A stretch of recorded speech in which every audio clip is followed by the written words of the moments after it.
নমস্কাৰ সাংবাদিক বন্ধুসকল। আজি আমি এটা প্ৰেছ মিট মাতিছোঁ। এইটো বিষয় লৈ ছাত্रों की गूंज। তো আমাৰ লগত আজি উপস্থিত হ'ব পাৰিছে আমাৰ অসম প্ৰদেশ কংগ্ৰেছ কমিটিৰ সাধাৰণ সম্পাদক শ্ৰীযুত ষ্টেফেন লাক্ৰা, লগতে আমাৰ কোকৰাঝাৰ ডিষ্ট্ৰিক্টৰ vice president Maheswar Basumatary, doctor Motilal Basumatary, Jahirul Rahman, Mokibur Rahman, Sheikh Mujibur Rahman, Afidul Ali আৰু অন্যান্য ব্যক্তিসকল। তো আজি মই আমাৰ এই প্ৰেছ মিটৰ উদ্দেশ্যটো বহলাই ক'বলৈ আমাৰ APCCৰ আমাৰ আলহী ষ্টেফেন লাক্ৰা ছাৰক ক'বলৈ অনুৰোধ জনালোঁ। সন্মানীয় সাংবাদিক বন্ধু বান্ধৱীসকল, সকলোলৈ সংগ্ৰামী শুভেচ্ছা জ্ঞাপন কৰিলোঁ। আজি আমি কোকৰাঝাৰ অনিন্দ্ৰ ভৱনত এটি প্ৰেছ কনফাৰেন্স কৰিবলৈ লৈছোঁ আৰু এই প্ৰেছ কনফাৰেন্স যিটো আমি আজি কৰিছোঁ কোকৰাঝাৰ জিলা কংগ্ৰেছৰ নেতৃত্বত, আমাৰ এই প্ৰেছ কনফাৰেন্স বা সাংবাদিক বন্ধুসকলৰ যি মুখামুখি বাৰ্তালাপ, এইটো আমি কোনো ৰাজনীতি মুনাফা আদায় কৰিবলৈ কৰা নাই বা কোনো ৰাজনীতিকভাৱে আমি এটা খুব বেনিফিট হ'ম সেইটো আমি ভবা নাই। আমি আমাৰ কথাবিলাক ক'ব খুজিছোঁ যে শিক্ষালৈ ভাৰতবৰ্ষত যিবিলাক সমস্যাৰ সৃষ্টি হৈছে, ভাৰতবৰ্ষত শিক্ষা ব্যৱস্থা যেনেধৰণে বেয়া ফালৰ পৰা খুব এটা নিম্নগামী ফাললৈ তৰলভাৱে পিছ পৰি আছে, এই গোটেই কথা পাতিবলৈ আজি আপোনালোকক আমি মুখামুখি হৈছোঁ। সেইদিনাখন মে' মাহত প্ৰথম উইকত আমি গম পালোঁ যে নীট পেপাৰ লিক হৈছে আৰু কিছুমানে ক'ব খোজে যে এক্সাম পেপাৰ লিক হোৱাটো স্বাভাৱিক বুলি, কিন্তু আমি এক্সাম পেপাৰ লিক হোৱাটো স্বাভাৱিক বুলি নাভাবোঁ। এইটোৰ কাৰণে নাভাবোঁ কাৰণ ষ্টুডেণ্টবিলাকে, ছাত্ৰ ছাত্ৰীসকলে 1 বছৰ, 2 বছৰ, 3 বছৰ, 4 বছৰ, 5 বছৰলৈকে তেখেতসকলে এটা এক্সামৰ কাৰণে তেওঁলোকে ৰৈ থাকে আৰু প্ৰিপেৰেশ্যন কৰে। তেওঁলোকে ষ্টুডেণ্টসকলে মা দেউতাৰ সপোনবিলাক তেখেতসকলে আগুৱাবলৈ চেষ্টা কৰে, কিন্তু যেতিয়া কুৱেশ্যন পেপাৰ আউট হয়, লিক আউট হৈ যায়, তেতিয়াহ'লে তেওঁলোকৰ যিটো সপোন আছে সপোন ভাঙি যায় মা দেউতাৰ। আৰু ষ্টুডেণ্টবিলাকৰ যি এটা তেখেতসকলৰ জীৱনত এটা কেৰিয়াৰ বনাম বুলি তেওঁলোকে ইমান ষ্ট্ৰাগল এটা কৰে, কেৰিয়াৰ বনাম বুলি পৰিশ্ৰম এটা কৰে, দিনে ৰাতি 12 ঘণ্টা, 13 ঘণ্টা, 14 ঘণ্টা, 15 ঘণ্টালৈকে পঢ়া শুনা কৰে, তেনেকুৱা তথ্য আছে। গতিকে এই যিবিলাক ইমান কষ্ট কৰা, পৰিশ্ৰম কৰা সময়খিনি তেখেতসকলৰ বিফল ফালে গুচি যায়, অৰ্থাৎ তেওঁলোকৰ সপোন একেবাৰে চুৰমাৰ হৈ যায়।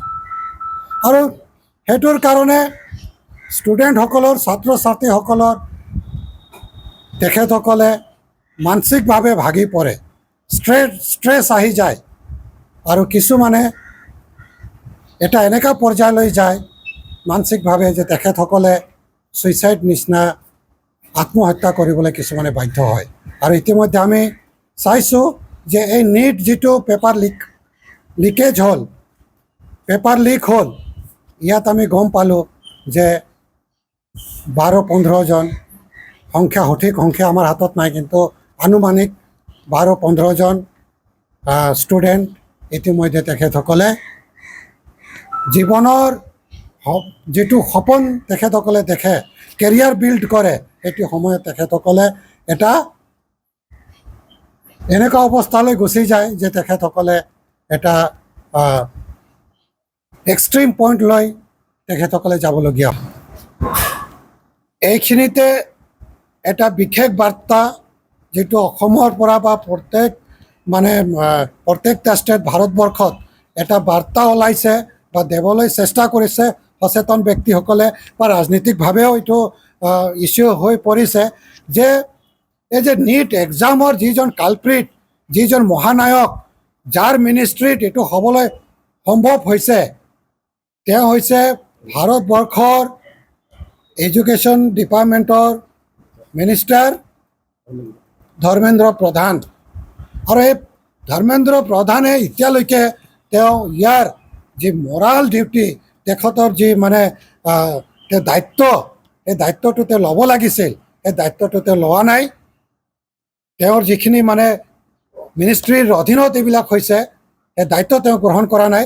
গতিকে তেওঁৰ আমি পদত্যাগ আমি বিচাৰিছোঁ, আৰু তেওঁ অতি শীঘ্ৰে তেওঁৰ দায়িত্ব, তেওঁৰ মিনিষ্ট্ৰী যে এইটো এটা ভুল ক্ৰটি হৈ গৈছে, তেওঁৰ দায়িত্ব আছিলে এইবিলাক।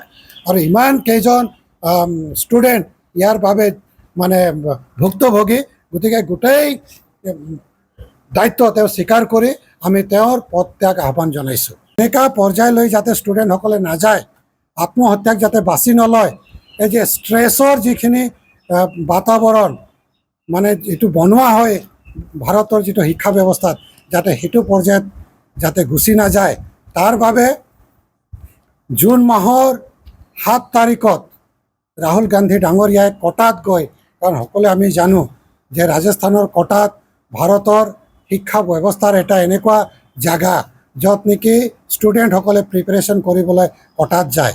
আৰু তাতে ৰাহুল গান্ধী গৈ পেলাই তেখেতে এটা আহ্বান জনাইছে, এটা অভিযান তেখেতে আৰম্ভ কৰিছে, আৰু এই অভিযানটো হ'ল ছাত্ৰং কি গুঞ্জ, ছাত্ৰং কি গুঞ্জ। আৰু এই গুঞ্জৰ জৰিয়তে যি ভাৰতবৰ্ষৰ শিক্ষা ব্যৱস্থা, এই শিক্ষা ব্যৱস্থাটো তেখেতে ভাল কৰিবলৈ চেষ্টা কৰিছে। আৰু এই অভিযানত ভাৰতৰ প্ৰত্যেকজন ছাত্ৰ ছাত্ৰীক তেখেতে আহ্বান জনাইছে এই অভিযানত যোগ দিবলৈ। অকল ছাত্ৰ ছাত্ৰী নহয়, সচেতন ব্যক্তিসকল, যিসকলে শিক্ষাৰ লগত জড়িত হৈ আছে, যিসকলে সমাজ সেৱাত জড়িত হৈ আছে, যিসকলে সংবাদ মাধ্যমত জড়িত হৈ আছে, যিসকলে ৰাজনীতি কৰে, যিসকলে সমাজক এটা ভাল ফালে লৈ যোৱাৰ কাৰণে চেষ্টা কৰে, এই গোটেই ব্যক্তিসকলক ৰাহুল গান্ধীয়ে আহ্বান জনাইছে যে আমি গোটেই ওলাই আহিব লাগে আৰু ভাৰতৰ শিক্ষা ব্যৱস্থা ভাল কৰিব লাগে, যাতে এনেধৰণৰ এক্সাম পাতি পেলাই, যিটো এক্সাম পাতে, যিটো ভাৰতবৰ্ষৰ যিটো ব্যৱস্থা, আজি নিটৰ কথা আমি ওলাইছোঁ, নিট পেপাৰ লিক হোৱাৰ কাৰণে 15-16 জন ছুইচাইড কৰিছে। ঠিক তেনেকুৱা UPSC এক্সাম আছে, ঠিক তেনেকুৱা জি এক্সাম আছে, ঠিক তেনেকুৱা আৰু অন্যান্য এক্সামবিলাক আছে।